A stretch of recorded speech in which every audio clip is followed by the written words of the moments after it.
I felt, rather than sensed, that I had breached into a massive cavern. To prove my theory, I impulsively punched the air to my right. If I was still in the claustrophobic cave, my hand would surely have been shattered on the wall. As I expected, I hit nothing but the stagnant air of the cave. The flares provided nothing more than a dim glow. I looked at it in horror as the glow slowly faded. The fading light represented my last defense against the virulent darkness of the cave. Or cave with a capital C, as I felt it should be called, and its sole inhabitant. The inhabitant some called the Jackal. The light faded away completely. I was alone. The moment I heard the voice.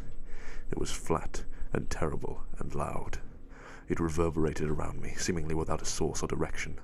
I spun in the darkness, the cloying, constricting darkness, and felt my heart in my throat. I knew that if I walked backwards, I would no longer find the passageway that had led me to the lair of the Jackal. Once you entered this central cavern, there was no leaving it. Just like the carvings promised, I thought. "This is my cave," it bellowed. I screamed and ran. It was a futile gesture. The voice boomed around me, terrifying in its alienness and its flat, expressionless quality. The Jackal was not human, nor was it even some revenant or ghost of a forgotten culture. It was something that had no place in this universe, and something that I wished never to see. My heart thundered in my chest, and my eyes vibrated. I could no longer even control my own body. I was a prisoner in my own body. "The other one screamed before I took him," boomed the Jackal, interrupting my thoughts. "Fuck you!" I screamed hysterically into the darkness around me. It was a petty rebellion. I doubted the Jackal even knew what it meant, but I felt better for it all the same. Around me, the darkness coalesced. It's alive, I thought. I tried to stifle a scream as an image popped into my head. Thousands of millions of bugs crawling over me in the darkness, biting, scratching, and running, and was banished moments later by the Jackal's next terrible oration. "You will remain here forever," it howled.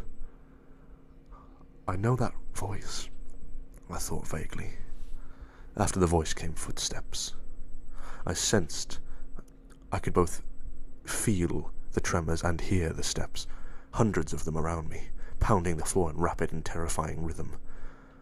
Rolling thunder, I thought crazily, and laughed.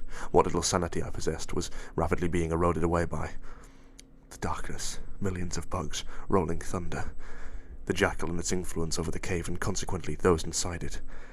I doubted if Ashley was still alive, that Samantha and Alex had escaped. I didn't even think that Karen, Vincent, or Jason had escaped alive. Even as I considered this, the Jackal howled again, the flat voice echoing throughout my dark prison. "They all died, as will you." The Jackal roared in its expressionless tone, creating a queer, wavering effect that hurt my ears. My throat burned from the lack of moisture. A headache pounded in my head, and my ears throbbed. Then, as I considered what the Jackal had said, it can read my thoughts. It was not such a fantastical idea. The Jackal had only ever spoken after I had had a thought. A coincidence? I think not. Pardon the pun.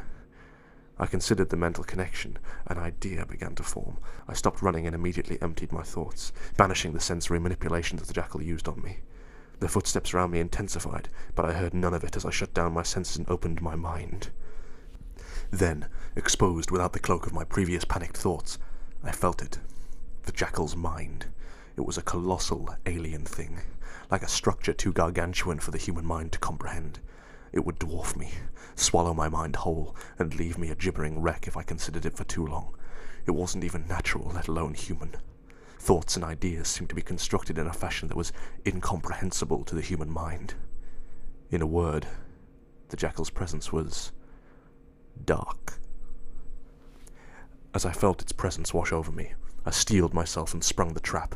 Instantly, before the beast could retreat, I thought of light, a blinding supernova, more light than any human had ever witnessed, a bright inferno of light. I let the mental image expand in my mind, and over onto the Jackal's colossal presence. I guessed that such a creature had never seen light, or if it had spent so long underground, bathed in the darkness which it controlled. Such light, even as an image, would do tremendous harm to it. Considering that the Jackal's mental abilities far outclassed my own, I was right. The instant the supernova image touched the jackal's presence, a tremendous shriek filled the chamber, immediately overtaking all the phantom footsteps that had so tormented me. I grinned savagely, despite the pain the high-pitched squeal caused my ears. That, at least, sounded vaguely human. It felt empowering to know that I had hurt the jackal, probably badly. I heard rushing noises around me and opened my eyes. Impossibly, the virulent darkness was retracting around me. I spun wildly in the grip of the receding darkness. As I moved, I glanced around me. I was in a huge chamber, one that extended far into the distance. I saw columns and pillars and carvings, and realized that this really was the jackal's feeding ground, lair that had been the subject of the ominous cave paintings. I had no time to consider that, however, as the final darkness receded. The cave that was lit by light that had no source. My mental light, I thought, exposed its only occupant, and that occupant's slave. Just like that I saw them. Ashley, the jackal.